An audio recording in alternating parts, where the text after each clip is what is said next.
ایک اور بڑی وجہ جو ہے پراپرٹی ڈسٹیبل ہونے کی وہ یہ کہ ڈالرز کی فلکچویشن ہے، اور ڈالرز جو ہے وہ اس کی جو ہے نا اتار چڑھاؤ کی وجہ سے لوگ جو ہے ڈر سے گئے، اور لوگوں نے یا تو ڈالرز میں یا سونے میں انویسٹمنٹ کرنا بہتر سمجھا کہ وہ زیادہ سیف رہے گا پراپرٹی کے مقابلے میں۔ اب کیا حالات ہیں اور کیا حالات رہیں گے 2023 میں؟ تو جناب 2023 کی میں جب کہانی سنا رہا ہوں، 2023 کی جب میں آپ کو اطلاع دے رہا ہوں، تو آپ کو میں یہ تو بتاتا چلوں کل کے بعد مارکیٹ میں تبدیلی آئے گی۔ کیوں آئے گی؟ وجہ یہ ہے کہ اس وقت بحریہ نے فیز 2 کا اعلان کیا ہے۔ بحریہ بیٹی کے 2 کے نام سے یہ پروجیکٹ لے کر آیا ہے، اور ایک بہت بڑی تعداد ایسی ہے کام کرنے والوں کے لیے، ان کے لیے خوشخبری بھی ہے، اور انویسٹرز کے لیے بھی ایک فائدہ اس میں نظر آ رہا ہے، کیونکہ جب بھی اس بات کا اندازہ ہوا ہے کہ بحریہ نے جب بھی لانچ کیا ہے تو ڈیلروں نے، کام کرنے والوں نے، انویسٹرز نے بہت فائدہ اٹھایا ہے۔ ان تجربات کی روشنی میں جو ہے وہ ایک مارکیٹ جو ہے نا کل ایک کے بعد سچویشن چینج ہو جائے گی شہر کراچی میں۔ یہ میں نہیں کہہ رہا کہ بہت بڑا چینج آئے گا، سلائٹلی چینج آئے گا، اور آہستہ آہستہ یہ چینج ڈیولپ کرے گا۔ تو بی ٹی کے 2 کی مارکیٹ کے بعد، اوپننگ کے بعد 5 تاریخ کو جو اوپننگ ہوگی، یعنی باقاعدہ اس کے فارم ڈسٹریبیوشن ہو جائے گی، تو اس کے بعد مارکیٹ میں جو ہے نا ایک ہل جل شروع ہوگی۔ ساتھ ساتھ یہ بھی بتاتا چلوں، بحریہ ٹاؤن نے اپنی شاہد قریشی صاحب نے اپنی تقریر میں یہ بات کہی ہے کہ ہم نے غلطیاں کی، اس کو ایڈمٹ کیا ہے۔ بڑی بات ہے کہ غلطیوں کو ایڈمٹ کیا، اور غلطیوں کے نتیجے میں وہ بہت سی پالیسی ایسے لے کر آئے گی جو کہ شاید لوگوں کے اندر خوف دور کرنے میں مددگار ہو۔ تو جناب یہ غلطیاں اگر نہ کرے بحریہ والے تو پھر شاید یہ اعتماد بڑھے گا۔ یقیناً پراپرٹی میں اعتماد اسی وقت بڑھتا ہے جب لوگوں کو نقصانات کم ہوتے ہیں، تو لہٰذا اس سے اعتماد بھی بحال ہوگا۔ تو جناب کل کے بعد مارکیٹ میں تبدیلی آئے گی، بہتری آئے گی، اور پراپرٹی میں اچھا ساتھ ساتھ میں یہ نہیں کہ بحریہ نے، بلکہ بڑے بڑے پروجیکٹس جو ہے میں دیکھ رہا ہوں کہ وہ اس پہ بڑے مطلب کام ہو رہے ہیں۔ جی ایف ایس والے ہیں، الغفور والے ہیں، سائمہ والے ہیں، اسی طرح کئی نام ہیں جو کہ آپ جانتے ہیں کراچی میں بڑے بڑے بلڈرز ہیں، اور فلک ناز ہے، اور بہت سے ایسے لوگ ہیں جو کہ اپنے پروجیکٹ لے کر آ رہے ہیں، اور اچھے پروجیکٹ لے کر آ رہے ہیں، کامیاب پروجیکٹ لے کر آ رہے ہیں، اور اس کی وجہ ظاہر ہے انہوں نے بھی ایک انویسٹمنٹ کرنی ہے۔ آج ہی میں بیٹھا تھا اتفاق سے الغفور کے آنر کے ساتھ، تو میں بات کر رہا تھا کیونکہ ان کے ساتھ ہم جوائنٹ ہے، کام کر رہے ہیں، ان کے ڈیلر ہیں،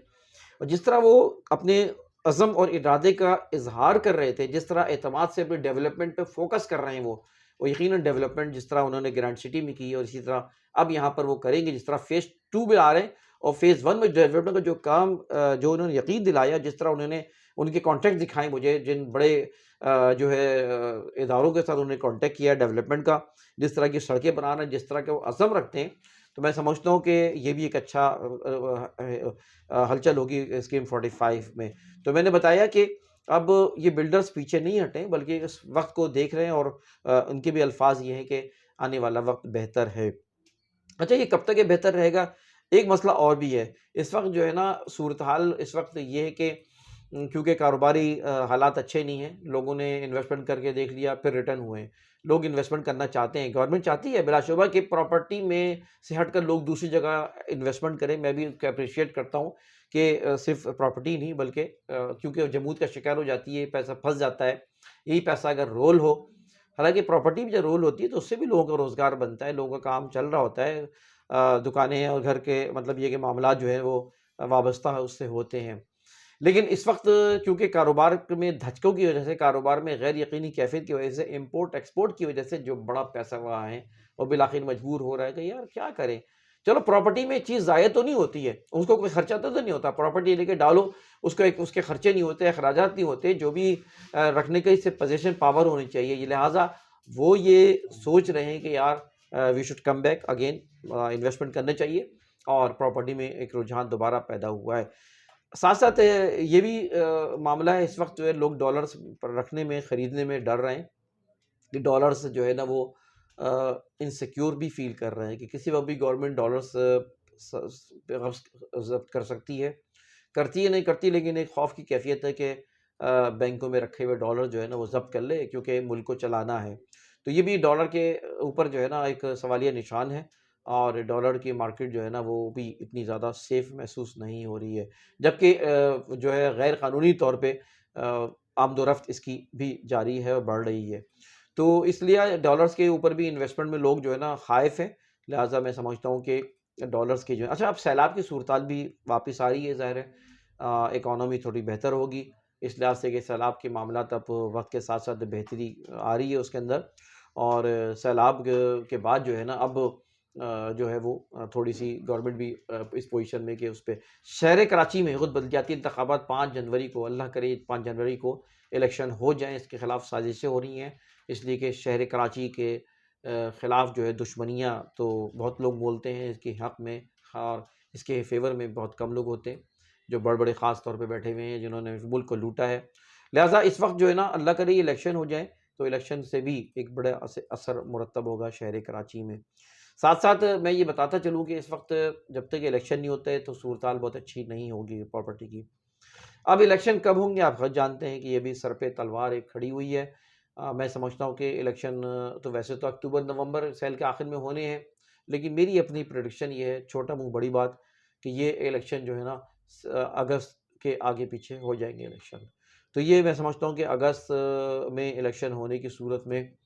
یہ معاملات جو ہے نا بہتری کی جانب رواں دواں ہوں گے، اور نئی گورنمنٹ آئے گی اور نئی پالیسی آئے گی۔ تو اس وقت اگر یہ پالیسی ریوائز ہوتی ہے جو اس وقت بنائی ہے نون لیگ نے، تو پھر تو ظاہر ہے کہ دوبارہ وارے کے نیار ہو جائیں گے پراپرٹی لورز کے لیے، پراپرٹی کام کرنے والوں کے لیے، پراپرٹی کی انویسٹمنٹ کرنے والوں کے لیے۔ لیکن یہ کہ بالآخر دسمبر میں سمجھتا ہوں کہ نومبر دسمبر مزید بہتر ہوئی آ جائے گی پراپرٹی میں، اور اللہ کرے کہ ملک کے حالات بھی بہتر ہو جائیں، چیزیں بہتر ہو جائیں، اور میں سمجھتا ہوں کہ پاکستان بینکرپٹ نہیں ہوگا، پاکستان بدحال اور جو ہے نا ڈیفالٹر نہیں ہوگا انشاءاللہ تعالیٰ،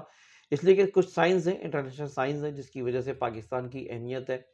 چین کبھی نہیں چاہے گا کہ پاکستان جو ہے وہ ڈیفالٹر ہو، اور مڈل ایسٹ وغیرہ کے بھی، سعودی عرب وغیرہ بھی پاکستان کے لیے سپورٹ کے لیے کھڑے ہو رہے ہیں، اور میں سمجھتا ہوں کہ پاکستان انشاءاللہ تعالیٰ اچھی پوزیشن پہ کھڑا ہو جائے گا۔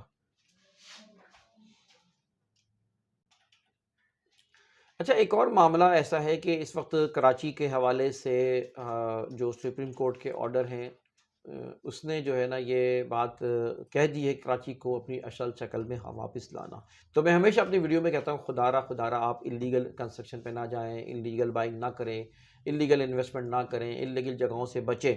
تو انلیگل جگہوں کے اوپر کارروائی بہت زیادہ ہوئی ہیں اور ابھی مزید تیز ہوں گی، اور کراچی کو بالآخر اپنی شکل میں لانا ہے۔ تو لہٰذا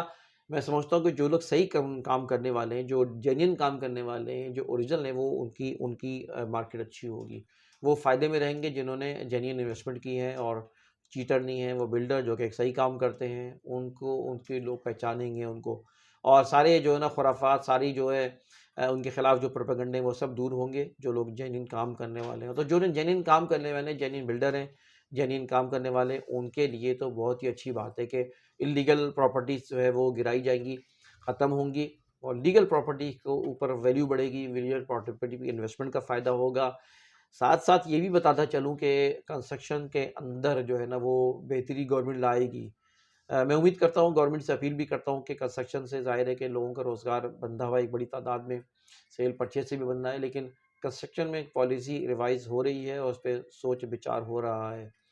اور اگر ساتھ ساتھ یہ بھی ہو جائے کہ ون ونڈو آپریشن کی کوششیں جو جاری تھیں اس میں اگر بہتری آ جائے، اور ساتھ ساتھ میں یہ بھی سمجھتا ہوں کہ اس وقت ایک امکان یہ بھی ہے کہ شاید اس سال کسی وقت جو ہے کمپیوٹرائزیشن کا کام ہو جائے اور سپریم کورٹ جو ہے دوبارہ زمین کو لیگلائز کر دے اور لیز کھل جائے، اور جو پابندی تھی 2012 میں لگائی گئی تھی 25 اکتوبر، اس کے اوپر بھی شاید اگر یہ معاملہ ہو جاتا ہے جس کے امکانات موجود ہیں، تو میں سمجھتا ہوں کہ وارے نیارے ہو جائیں گے اور پراپرٹی ایک اچھے رخ اختیار کر جائے گی۔ تو کنسٹرکشن میں اس لیے کہ کئی انڈسٹری سے چل رہی ہوتی ہیں، کئی معاملات چل رہے ہوتے ہیں، تو گورنمنٹ کی یہ انٹینسٹی ہے، اور ساتھ ساتھ کنسٹرکشن کے کام کرنے والوں کے لیے بھی یہ خوشخبری ہے کہ وہ اس میں ہمیشہ مطلب، اور وہ بھی جب بھی کنسٹرکشن میں جو لوگ رہتا ہے وہ دیر پر رہے گی، وہ اس میں ڈاؤن فال نہیں آئے گا عام طور پہ۔ تو لہٰذا میں سمجھتا ہوں کہ یہ سال پراپرٹی کے لحاظ سے قدرے بہتر ہے، بہتری آئے گی انشاءاللہ تعالیٰ، اور ساتھ ساتھ دعائیں بھی ہمیں کرنی چاہیے، اس لیے کہ روزگار لوگوں کا بندھا ہوا ہے اس کے ساتھ، کافی ایک لوگوں کا اس کے ساتھ وابستہ ہیں اس بزنس کے ساتھ، تو یقیناً لوگوں نے انویسٹمنٹ بھی کی ہے، لوگوں نے پیسہ لگایا ہے، جو بھی پالیسی ہو اس کو سلولی چینج کرنا چاہیے. اچانک چینج کرنے سے اس کے برے نیگیٹو اثرات پڑتے ہیں. تو مبارک ہو آپ کو، سال نو بھی مبارک ہو، اور انشاءاللہ پراپرٹی کے حوالے سے میں دیکھ رہا ہوں کہ بہتری آئے گی. ہاں البتہ اینڈ آف دی ایئر میں نے کہا بہتری آئے گی، اس کے بعد اگلے سال انشاءاللہ پراپرٹیز کی انویسٹمنٹ کے لیے اچھے ہوں گے. تو جو لوگ پراپرٹی کی انویسٹمنٹ کرتے ہیں وہ شارٹ ٹائم نہ سوچے. شارٹ ٹائم کرنے والوں کو ضرور دھچکے لگے اس دفعہ، اور سبق سیکھا ہے لوگوں نے اس سے کہ شارٹ ٹائم نہ سوچیں. ہوتا ہے شارٹ ٹائم کے لیے بڑی ریسرچ چاہیے ہوتی ہے، بڑی معلومات چاہیے ہوتی ہے، بہت ہی اس کے لیے نظر ہونی چاہیے، لیکن شارٹ ٹائم کے چکر میں لوگ نقصانات بھی ہوتا ہے بہت زیادہ.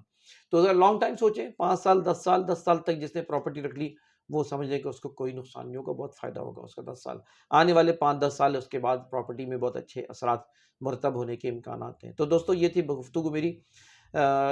جس میں جو ہے پراپرٹی کے بارے میری اپنی ذاتی پروڈکشن ہے، اور پچھلی جتنی بھی ویڈیوز بنی ہیں آپ اس کو اٹھا کے دیکھ لیں. الحمدللہ آپ کی دعا سے، اللہ کی مدد سے